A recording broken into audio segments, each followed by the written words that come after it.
Fala meu povo, hoje quinta-feira, amanhã a gente deve ter o pré-jogo aqui no canal, mas hoje vamos trazer novamente informações a respeito do Bahia. Vamos falar sobre Marcos Felipe, que vem sendo destaque no Campeonato Brasileiro até aqui, com números bastante interessantes. Vou fazer uma análise e falar também, obviamente, sobre isso, sobre os jogadores do Bahia que estão emprestados do futebol europeu, que está terminando agora a temporada, e também falar um pouco mais ainda sobre Rafael Raton. Para quem ainda não me conhece, meu nome é José Victor, sou produtor de conteúdo aqui do meu Bahia, então já conto muito com o teu like nesse vídeo para ajudar o canal e, consequentemente, o nome do Esporte Clube Bahia. Peço também que você se inscreva aqui no canal, é muito importante para que a gente possa chegar a 4.000 inscritos. Faltam menos de 900 pessoas para isso, então se você puder deixar o teu apoio se inscrevendo aqui, eu ficaria muito grato, tá? Bom, já vamos começar o vídeo para não perder tempo, meu povo. Como eu falei para vocês, só finalizando o assunto do vídeo que eu trouxe ontem sobre Rafael Raton, eu vi que muitas pessoas interpretaram errado, eu vi até que saiu em algumas páginas ou coisas do tipo, e até para que esclareça toda essa situação.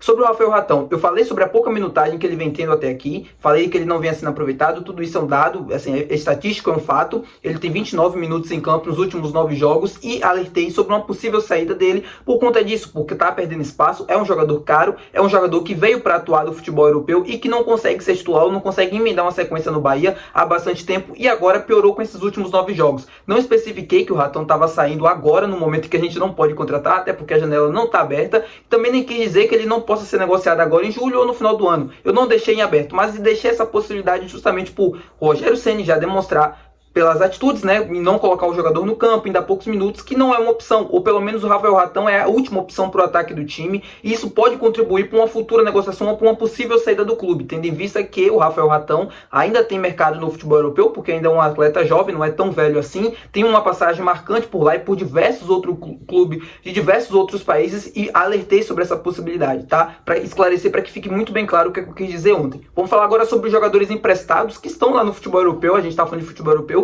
tá terminando a temporada por lá. Vamos falar sobre Vitor Hugo e Chaves. Eu vi que no jogo aberto de hoje o Baraúna trouxe uma informação de uma possível volta, ou mencionou os dois jogadores que estão lá, e eu vou explicar essa situação para vocês. Eu vi que teve muita gente comentando lá no nosso Instagram, para essa situação ficar bem clara. O Chaves e o Vitor Hugo estão emprestados. O Chaves está emprestado ao Lens da França e o Vitor Hugo ao Panathinaikos da Grécia. Ambos têm contrato de empréstimo, não é opção de compra, é obrigatoriedade de compra se eles atingissem uma meta, né, número de partidas. Eu não sei exatamente o que é, mas eu acredito que seja número de partidas, tanto o Vitor Hugo, tanto o Chaves. Sobre o Chaves, é mais fácil acompanhar, até pela questão da liga, né, uma das principais ligas do campeonato do futebol europeu, a Ligue 1, então acompanho o Chaves em alguns jogos. Ele apresenta ainda alguns problemas defensivos também. O Chaves não foi uma grande evolução assim da liga, uma grande revelação, por exemplo, como foi o Caicedo na Premier League com o Brighton, companheiro dele de seleção equatoriana. E o Chaves não é uma titularidade unânime, jogou a maioria das partidas, teve muitos minutos, mas também não começou algumas como titular. Enfim,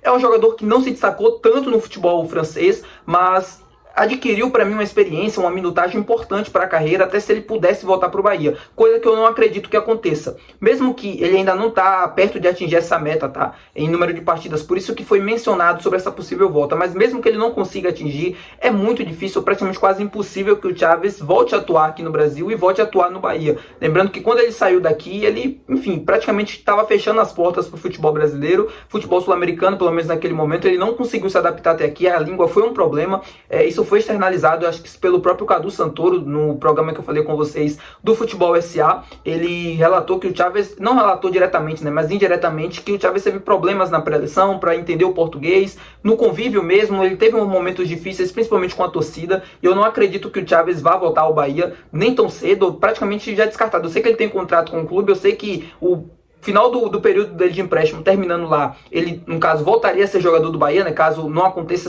essa atingimento de meta.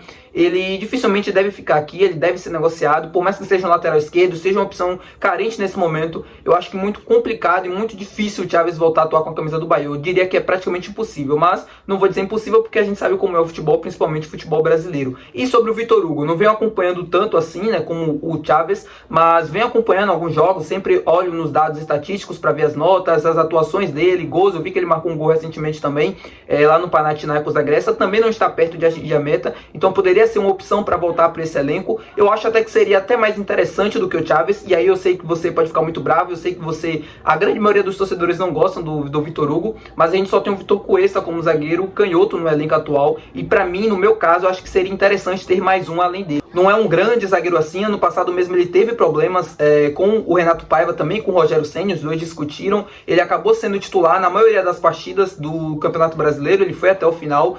Foi emprestado essa temporada no futebol europeu, com um pouco mais de pré-temporada, de um preparo físico melhor, ele conseguiu ter melhores desempenhos, pelo menos nas notas mostram isso, e para mim seria uma opção interessante para pelo menos compor o elenco, não para ser titular, mas para compor o elenco, para que quando a gente haver uma necessidade ali de uma reposição na saída do Cuesta, ser um atleta interessante para ocupar aquele setor que a gente está escasso, como eu falei para vocês, com os zagueiros canhotos, e o campeonato, o calendário do futebol brasileiro na verdade é muito longo, é muito duro, muito desgastante, você tem lesões e enfim, se a gente tem uma lesão, por exemplo, do Cuesta, a gente teria que improvisar algum zagueiro destro pelo lado esquerdo ou o próprio Rezende, aí já estaria fazendo mais uma improvisação, e por conta disso eu acho que o Vitor Hugo possa ser utilizado ali, mas repito, tanto ele quanto o Chaves, é muito difícil que os dois voltem a atuar com a camisa do Bahia. O Vitor Hugo mais próximo, mas o Chaves mesmo é praticamente impossível. Pelo jeito que ele saiu ao futebol brasileiro, não me parece estar muito disposto a voltar e querer jogar por aqui. Bom, vamos falar agora sobre Marcos Felipe, como eu comentei com vocês no início do vídeo, vem sendo destaque até aqui no Campeonato Brasileiro. A gente que já está na terceira rodada e o Marcos Felipe segue sendo destaque.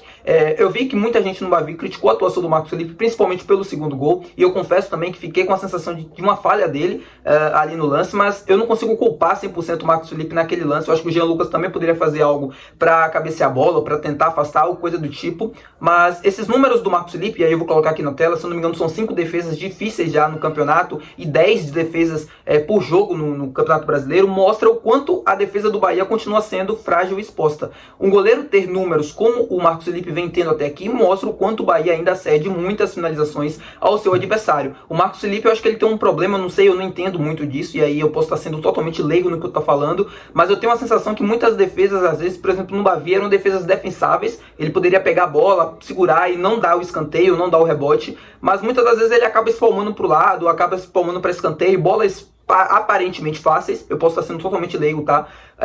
Que pode dar cedendo um escanteio ou uma finalização mesmo para o adversário. Mas enfim, eu acho que é um grande goleiro, eu acho que é o goleiro titular do Bahia, é aquele que demonstra, pelo menos, dos três que a gente tem até aqui, o Danilo tudo bem, que não vem tendo muitas oportunidades, mas entre ele e o Adriel, é o que mais se apresenta estar preparado para assumir essa função. Ele faz defesas difíceis e defesas importantes, foram pelo menos uns 3 jogos até aqui do campeonato, então merecidamente esse reconhecimento do Marcos Felipe, que novamente vem sendo destaque no Campeonato Brasileiro, com números interessantes, mas que pra mim ainda chamam, assim, me preocupam bastante. Eu gostaria muito que o Marcos Felipe passasse em branco, por exemplo, nas 3 rodadas até aqui do Campeonato Brasileiro, ou que pouco fosse, assim, utilizar, assim, pouco as bolas chegassem nele para ele defender. Esse número elevado de defesas por jogo, defesas difíceis também, mostra o quanto o espaço aparece para as finalizações, entende? Então, quando o goleiro aparece muito, quando ele tem que trabalhar bastante, é sinal que a defesa também não está fazendo o seu papel como deveria estar fazendo. E isso é um alento para o Rogério Ceni. O Bahia começou a temporada cedendo pouquíssimas finalizações e agora, aparentemente, com adversários mais com qualidade, né, tecnicamente e tudo mais, apresentam ter mais problemas para, justamente eu já falei com vocês, né, uma equipe que é muito exposta, uma equipe que cede muito as finalizações do adversário, tem dificuldades em conter danos, e isso é um problema, mas enfim, tá aqui o merecimento, tá aqui o reconhecimento ao Marcos Felipe, que vem fazendo uma grande temporada novamente com a camisa do Bahia. Eu sei que ele não é unanimidade, eu sei que tem gente que critica e fala, principalmente por conta do último Bavi, mas não deixa de ser para mim um grande goleiro, para mim não deixa de ganhar os seus créditos. Bom, meu povo, é isso. Espero que vocês tenham gostado do vídeo. Se você gostou, já deixa o teu like aqui. Não se esqueça de se inscrever no canal também. Comentar aqui embaixo tudo que a gente comentou no vídeo de hoje. Tá aberto aqui pra vocês. Sempre com respeito, obviamente. Amanhã tem pré-jogo muito especial contra o Grêmio. É um pré-jogo diferente do que eu venho fazendo aqui normalmente no canal. Vou tentar fazer com muito mais informações além do que eu já trago. Eu tô justamente colhendo essas informações do adversário a mais para que o vídeo fique mais rico em informação. Eu espero muito que vocês gostem. Então já deixa teu like, já se inscreve para você não perder amanhã. Eu percebo que muita gente que assiste os vídeos aqui ainda não é inscrito, então se você puder dar essa força se inscrevendo, ficaria muito grato, tá? Bom, até amanhã, até o próximo vídeo, pré-jogo, sábado, vamos fazer o pós-jogo e um vídeo antes da partida também. O jogo é às 9 horas, o vídeo pós-jogo vai sair depois, e antes às 6h30, 7 horas, deve ter mais um vídeo no canal também, sempre tentando informar vocês na melhor qualidade possível, sempre acertando, às vezes errando, mas na maioria das vezes conseguindo entregar algo de qualidade, um conteúdo de qualidade aqui pra vocês, tá bom? Gostaria muito de voltar a fazer conteúdos dentro do estádio, é uma das minhas metas e objetivos para esse Campeonato Brasileiro. Tô me organizando para isso, para conseguir trazer ainda mais conteúdos aqui aqui no meu Bahia no YouTube, que a gente só consiga crescer e que a gente consiga atingir os 10k o mais rápido possível. Tá um pouquinho longe, então vamos tentar bater 4, tá? É isso, meu povo. Muito obrigado. Valeu.